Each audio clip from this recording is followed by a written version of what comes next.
आगे हम चलते हैं, हम देखते हैं कि जो स्टैटिस्टिक्स सब्जेक्ट है, इसकी यूटिलाइजेशन कहाँ पे है, इसके यूजेस क्या हैं या इसकी इम्पोर्टेंस क्या है। तो इसके लिए अगर पहला पॉइंट है वो है इंफॉर्मेशन। देखिए, आपके पास कोई आपके माइंड में कोई क्वेश्चन है, कोई क्यूरी है, तो उसके लिए जब आपने कोई इन्फॉर्मेशन गैदर करनी है तो उसके लिए आपको स्टैट्स डिफरेंट टूल्स देती है। जैसे यहाँ पे एग्जांपल लेते हैं, जो एक कोला वार है, काफ़ी यानी कोका कोला और पेप्सी की आपस में एक वार है, उसी एग्जांपल को कोट करते हैं। तो देखिए, अगर आप कोई से दो दोस्त हैं और आपस में आपकी बहस हो जाती है कि आपके लीड्स यूनिवर्सिटी के अंदर कोका कोला ज़्यादा पसंद की जाती है या पेप्सी ज़्यादा पसंद की जाती है, तो उसके लिए आप सबसे पहले इंफॉर्मेशन गैदर करेंगे।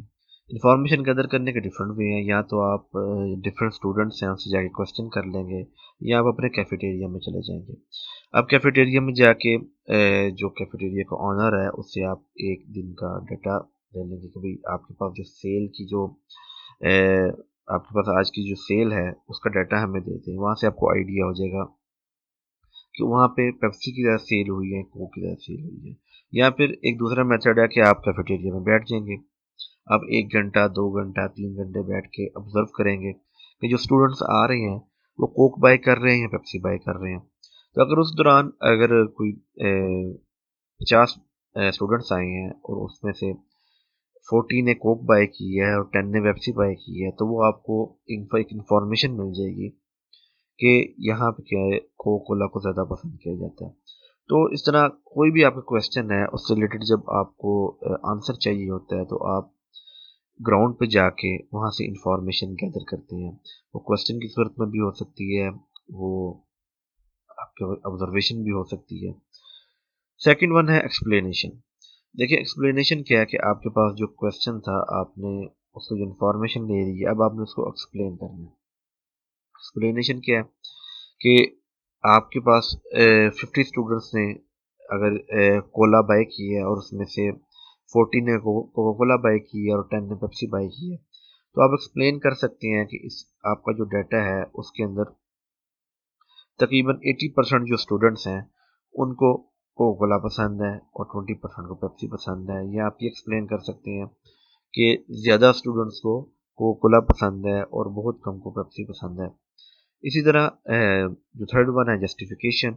जस्टिफिकेशन क्या है कि आपने आर्ग्यू किया है, आपका आर्ग्यू था कि भाई वो कोला ज़्यादा यहाँ पे पसंद की जाती है, तो आपने उसको जस्टिफाई कर दिया है अपनी इंफॉर्मेशन की बेस के ऊपर और अपनी एक्सप्लेनेशन की बेस के ऊपर।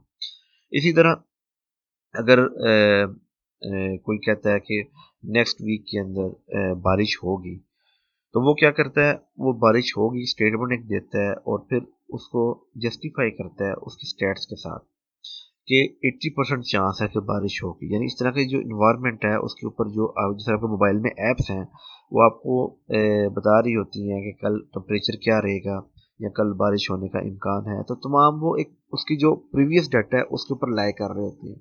उसमें जो फैक्टर्स होते हैं उन सब से इंफॉर्मेशन लेके एक कॉमुलेटिव जो रिजल्ट होता है वो आपको वो शो कर रहे होते हैं। इसी तरह अगर जैसे दो टीम्स हैं, टीम ए और टीम बी है, उनका आपस में क्रिकेट मैच है और कोई कहता है कि टीम ए के जीतने के चांसेस ज़्यादा हैं या उसके 70% चांसेस हैं मैच जीतने के, तो उसको जस्टिफाई करने के लिए वो कह सकता है कि इनके दरमियान पहले 10 मैच खेले गए हैं जिसमें से 7 मैच टीम ए ने जीते थे और टीम टीम बी ने जीते थे। तो उसकी बेस पे वो ये आर्ग्यू कर रहा है या स्टेटमेंट दे रहा है कि टीम ए के जीतने के चांस ज़्यादा है। फिर आ जाता है आपका कंपैरिजन।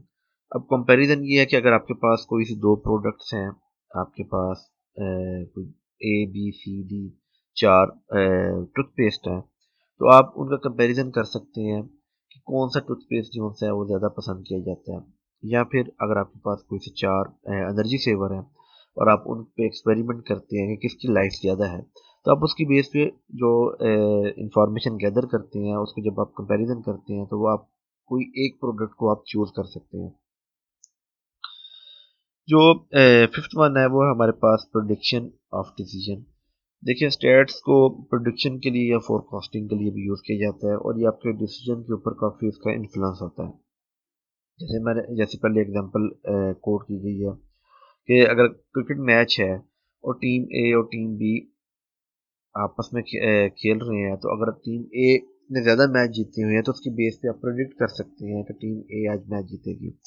या फिर जिस तरह आपके पास ऐप्स हैं और आपकी वेदर की फोरकास्ट आ रही होती है, तो वो बेसिकली जो पुरानी इंफॉर्मेशन है उसकी बेस के ऊपर आप प्रिडिक्ट कर रहे होते हैं, उसके मुताबिक आप डिसीजन ले रहे होते हैं। या फिर आप स्टॉक मार्केट्स में चले जाएं तो वहाँ पे जो शेयर्स का सारा कारोबार है वो सबका सब प्रोडिक्शन और फोरकास्ट के ऊपर बेस कर रहा होता है। अच्छा, जो सेकंड लास्ट है हमारे पास वो है एस्टिमेशन ऑफ अननोन वैल्यू। देखें, आपके पास इंफॉर्मेशन तो है लेकिन आपको नहीं पता कि आप उससे कोई सिंगल वैल्यू या सिंगल रिजल्ट नहीं ड्राइव कर पा रहा है जिसकी बेस के ऊपर आपने डिसीजन करना है। जैसे आपको ये तो पता है कि टीम ए जीतेगी, टीम ए के जीतने का चांस ज़्यादा है, लेकिन कितना ज़्यादा चांस है आपने उसको मेजर कैसे करना है, वो तमाम टूल्स आपको स्टैटिस्टिक्स प्रोवाइड करती है। या फिर जैसे आपने पेप्सी और कोकोला का कंपैरिजन किया है, तो अगर कोकोला बेहतर है पेप्सी से, उसकी सेल बेहतर है, लेकिन कितनी बेहतर है, कितने परसेंट बेहतर है, वो उसके लिए उसको मेजर करने के लिए आप अपने स्टेटमेंट को, जो आपका जो उस पर ट्रस्ट है या उसके ऊपर जो आपका बिलीफ है, उसको मेजर करने के लिए आपको स्टैटिस्टिक टूल्स देती है। तो लास्ट वन है वो है एस्टेब्लिश एसोसिएशन और रिलेशनशिप बिटवीन फैक्टर्स। देखिए, अभी तक हम सिंगल वेरिएबल को लेकर डिस्कस कर रहे हैं, लेकिन आपकी जो वैल्यूज होती हैं, जो जैसे कोका कोला है, अगर उसकी सेल ज़्यादा है तो उसकी कोई ना कोई उसके पीछे कोई और फैक्टर्स होंगे, वो फैक्टर्स इन्वॉल्व होंगे। तो उन फैक्टर्स को मालूम करना, उनका आपस में रिलेशन को साबित करना, इसके लिए भी स्टेट्स यूज होती है। जैसे अगर अभी जिस तरह समर आ गया आपके पास, तो आपकी जो टी शर्ट्स हैं या पोलो शर्ट्स हैं उनकी सेल को एकदम बूस्ट मिल गई। लेकिन जैसे जैसे ये विंटर मंथ्स की तरफ जाएंगे, इनकी सेल कम होती जाएगी और जर्सी, स्वेटर्स, जैकेट्स की सेल बढ़ती जाएगी। तो जो वेदर है वो एक अहम फैक्टर है टी शर्ट्स की सेल के साथ। ठीक है, जब आप 2-3 साल का डाटा लेंगे तो आप जब देखेंगे कि जब जब समर मंथ्स होंगे वहाँ पे इनकी सेल ज़्यादा है, और जब जब विंटर मंथ्स आए हैं वहाँ पे इसकी सेल कम हो गई है। तो वहाँ से आप एस्टेब्लिश कर सकते हैं कि जो वेदर है वो काफ़ी बड़ा फैक्टर है टी शर्ट्स की सेल के अंदर। नेक्स्ट हम देखते हैं लिमिटेशंस। कोई भी सब्जेक्ट है, कोई सा टूल है, या कोई भी आपकी ऐप है, या कोई भी आप मशीन यूज़ कर रहे हैं, हर किसी की कोई ना कोई लिमिटेशन होती है। उन लिमिटेशन को ज़हन में रखते हुए आप उसको यूज़ करते हैं। इस तरह जो स्टेट सब्जेक्ट है इसकी भी कुछ लिमिटेशंस हैं। आपने जब भी स्टैटिस्टिक्स को अप्लाई करना है तो आपने इस लिमिटेशंस को ज़हन में रखना है, उनको मद्देनज़र रखना है, ताकि आप जो ट्रू रिजल्ट्स हैं उनको आप डिराइव कर पाएँ। तो नंबर वन है कि it deals only with quantitative data. If we want to apply it on qualitative data we have to convert it into quantitative form. देखिए, नंबर वन, ये हमेशा न्यूमेरिकल डाटा या क्वांटिटेटिव डाटा के ऊपर apply होती है। ये क्वालिटेटिव डाटा को डील तो करती है, लेकिन उससे पहले आपको उसको क्वांटिटेटिव डाटा में कन्वर्ट करना होता है। उसको कैसे कन्वर्ट किया जाता है, उसके क्या मेथड्स हैं, इनको हम आगे जाकर डिस्कस करेंगे। लेकिन अगर हम थोड़ा इसको एक्सप्लेन कर लें कि क्वालिटेटिव डाटा क्या होता है, तो क्वालिटेटिव डाटा ऐसा होता है जिसमें आपकी जैसे कलर्स हैं, जैसे रेड, ब्लैक, वाइट, येलो, तो अगर डिफरेंट कलर्स हैं और उनको अगर आपने उनकी बेस के ऊपर कोई इंफॉर्मेशन लेना चाह रहे हैं या कोई एनालिसिस करना चाह रहे हैं, तो सबसे पहले आपको उनको कोड करना पड़ता है, उनको न्यूमेरिकल वैल्यू में लेके जाना पड़ता है। इसी तरह रिलीजन है, सिटीज़ के नेम है, तो इस तरह की जो भी इंफॉर्मेशन है जो अल्फ़ाबेटिकल फॉर्म में होती है, वो उसको सबसे पहले आपने क्वांटिटेटिव डाटा में कन्वर्ट करना होता है। सेकंड वन है statistics is true on average only. देखिए, जो स्टैट्स है ये हमेशा आपको एवरेज बेस रिजल्ट देती है। अगर आप अगर आप किसी भी शॉप पे जाते हैं और आप वहाँ पे डिफरेंट ब्रांड्स के कोल्ड ड्रिंक्स हैं और आप जानना चाहते हैं कि एवरेज वैल्यू क्या है किसी भी कोल्ड ड्रिंक की, या कोल्ड ड्रिंक की जो इस शॉप के अंदर वैल्यूज़ क्या होंगी, तो आप उससे जो 7-8 जितने कोल्ड ड्रिंक्स है तमाम की प्राइस ले लेंगे और प्राइस की आप एवरेज ले लेंगे। या अगर आपको जिस तरह बिजनेस के अंदर होता है कोई प्रोडक्ट है तो उसकी एक एवरेज वैल्यू कोट की जाती है कि ये वैल्यू होगी। वो उससे कुछ कम भी हो सकती है, कुछ ज़्यादा भी हो सकती है, लेकिन वो उसके इर्द गिर्द ही या उस जो वैल्यू कोटेड वैल्यू है उसके करीब करीब ही वैल्यू होगी। तो स्टैट्स आपको हमेशा एवरेज रिजल्ट्स देती है। थर्ड वन है कि it deals with massive not an individual, कि ये हमेशा दो या दो से ज़्यादा जहाँ पे वैल्यूज होंगी उनको डील करेगी। सिंगल वैल्यू को ये डील नहीं करती, क्योंकि सिंगल वैल्यू को ना आप कंपैरिजन कर सकते हैं ना आप उसकी एवरेज ले सकते हैं। तो ये हमेशा दो या दो से ज़्यादा जो वैल्यूज होंगी उनको डील करती है। फोर्थ वन है कि no two objects in this universe are exactly alike, if they are there will be no statistical problem. देखिए कोई सी भी दो चीज़ें हमेशा बराबर नहीं होती, वो किसी ना किसी मे बी 99% वो सेम हो, लेकिन 1% कोई ना कोई उसके अंदर डिफरेंस ज़रूर होता है। तो अगर तो वो 100% एक जैसी हैं तो उनमें स्टेटिस्टिकल प्रॉब्लम रहेगी नहीं, उनका कंपेरिजन बनता नहीं, वो तो बिल्कुल सेम हो जाएंगी। फिर हमारे पास है कि statistical results are correct in general sense, they are always subject to certain amount of error. देखिए स्टेट्स आपको जो भी रिजल्ट्स देती है उसमें कोई ना कोई एरर ज़रूर रह जाता है। वो जो एरर है उसको कैसे मेजर किया जाता है या कैसे मिनिमाइज किया जाता है इसको हम आगे जाके देखेंगे। तो जैसे आप न्यूज़ सुनते हैं उसमें डिफरेंट सर्वेज आ रहे होते हैं, गैलप सर्वे है या जैसे पॉलिटिकल सर्वेज आते हैं कि कि जो पार्टी ए है उसको लोग ज़्यादा पसंद करते हैं पार्टी बी से, या गवर्नमेंट की जो पॉलिसीज़ हैं उससे लोग कितने ज़्यादा उसको अच्छी नज़र से देखते हैं या कितने परसेंट जो लोग हैं उसको बुरी नज़र से देखते हैं। तो वो आपको कुछ स्टैट्स शो कर रहे होते हैं, मे बी वो 60% 40% शो कर रहे हो, लेकिन वो कुछ ना कुछ अमाउंट ऑफ एरर होगा। अगर उसको और अच्छे तरीके से किया जाए, एरर को और मिनिमाइज किया जाए, मे बी वो 59% हो जाए, तो 60% रिजल्ट आ रहा है आपका, या वो 61% हो जाए। तो उसमें कुछ ना कुछ अमाउंट ऑफ एरर जरूर रहता है। अच्छा फिर हम चलते हैं आगे कि statistical laws are valid on the average on और in the long run, one law can't be applied in all cases. देखें जो स्टैटिस्टिकल लॉज हैं जो आप रिजल्ट ड्राइव करते हैं वो एक लॉन्ग रन के लिए होते हैं, लेकिन वो स्पेसिफिक उस केस से रिलेटेड ही होते हैं।